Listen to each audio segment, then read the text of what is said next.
Well, it's nice to speak with you again, Dan. This is a follow-up interview to our last interview. Can you first give a little bit of background about what we talked about last time? Sure. Thank you, Dustin. It's a pleasure to be with you again. So last time we talked about the provisioning of next generation networks from a supply chain perspective, and I talked about some of the high-level features and characteristics of this new network architecture, which is far more dynamic and agile than anything we've known in the past. And today what I'd like to do is drill down a little bit and focus more on what this next generation network means from a corporate perspective. Thanks. Well, my first question is, what are some key considerations that corporations might have in their next generation network architectures? So there are several. One is that traditional networks are simply not designed to handle the types of traffic growth anticipated for services such as presence, instant messaging, video streaming, call forking, as well as the massive migration that we're seeing to mobile and cloud-based solutions. So they need to really update their networks. That's the basic impetus that they need to consider. Second is that networks will need to be increasingly agile and scalable, and that's something not readily available with traditional network technology. So existing networks typically take a long time to roll out and to set up and provision and maintain. And they're not designed to rapidly adapt to changing user patterns, new types of data, and so on. And we're seeing increasingly new kinds of data information proliferating. Third, there's increasing security challenges, and it will require networks to behave differently than before. Essentially, networks will have to become intelligent and be able to adapt much more rapidly and intelligently to threats, which are also rising rapidly. Fourth, companies will need to take an increasingly architectural perspective that fuses layers of what's called the OSI stack, the Open Systems Information Architecture stack, particularly layers 3 and 7, which is the network to application layers, cohesively.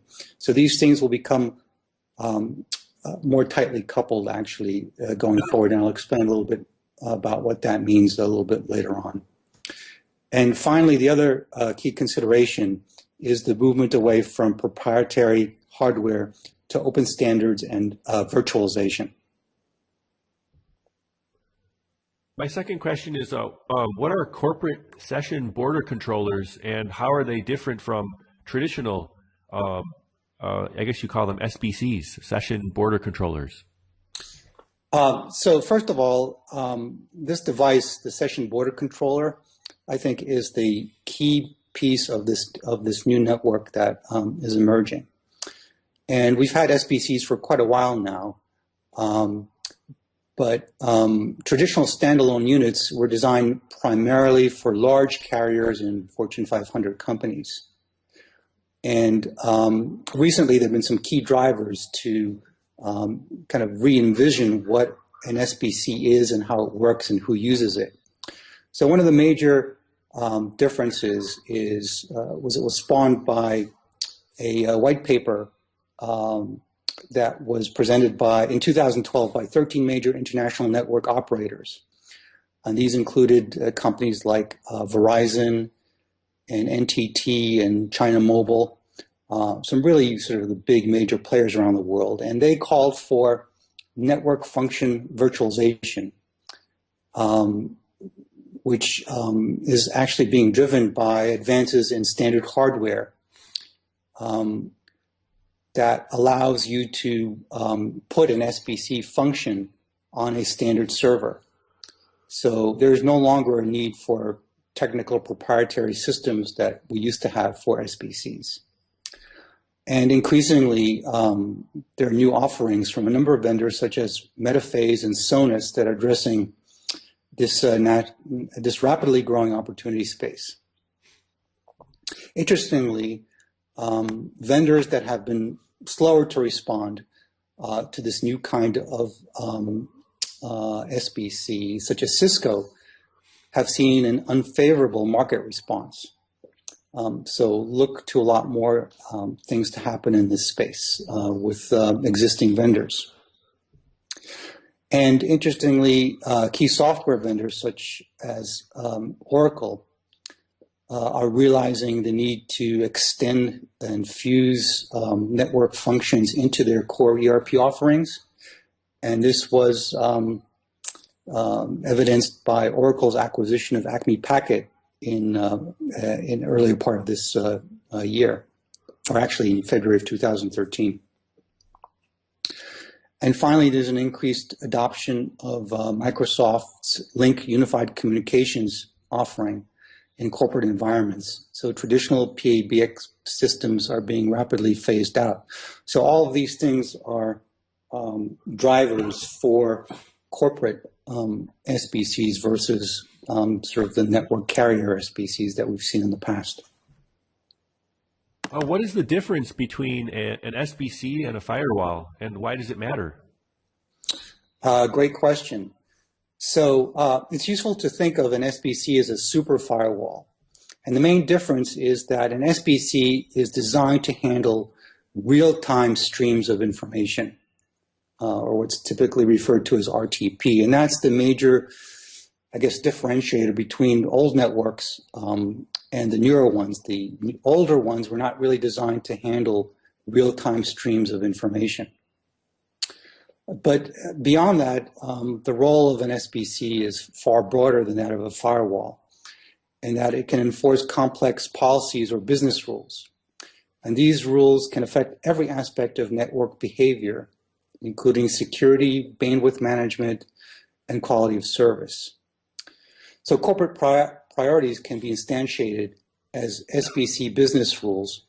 An example of that is, let's say, dynamically changing the quality of service under certain scenarios. Let's say reducing the resolution of video streams if there's a network surge, or dynamically reallocating resources from signaling to media and back as circumstances require.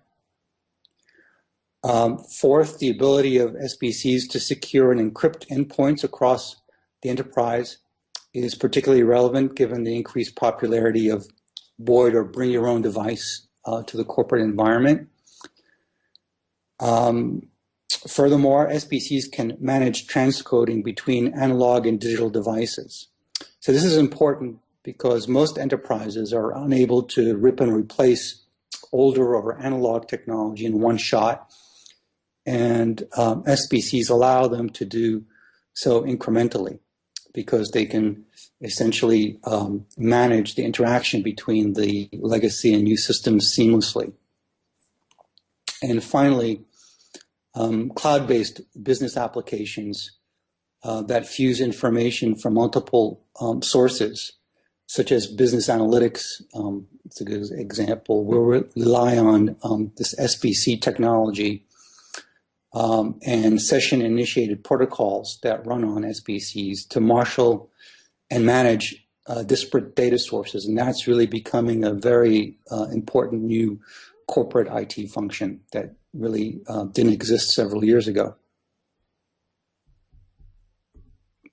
And can you give some, do you have any case studies of companies actually using SBCs in this new way?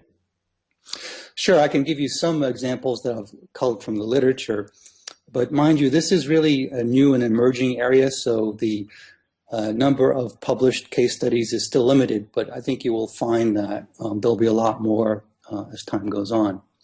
So one good example, and these are actually real case studies, not made up ones, is the ability to quickly ramp up or down customer service resources, or even rapidly change outsourced customer service vendors. For example, if you have a holiday season coming on, like we do now, and you need to add a significant number of customer service reps, having an SBC with business rules embedded will allow you to do that and provision data and network and telecom resources much more quickly than you can with a traditional network. So another example is the simplification of network hardware while allowing seamless transition from legacy PBX platforms and vendors to new ones. Again, the SBC, because they can do the transcoding, can mitigate the complexity of having to keep a lot of legacy hardware in place while doing this migration. Another good example of how companies have used SBCs is with some additional services such as fax services. Being able to move these into a cloud-based solution, for example, while still maintaining the fax service. But behind the front end, it's a very different technology that enables this. A fourth example or a case study is enhanced team collaboration by implementing a corporate unified communications infrastructure, whilst at the same time reducing telecommunications charges. And this will become an increasingly important function of SBCs. And finally, the automation of provisioning and call routing resulting in significant IT savings. So essentially the automation of previously manual IT functions. So those are some examples that I've been able to see in the marketplace, but there's a lot more coming down the road. Well, thank you, Dan, for sharing your views today on implementing next generation networks from a corporate perspective. You're very welcome, Dustin. My pleasure as always.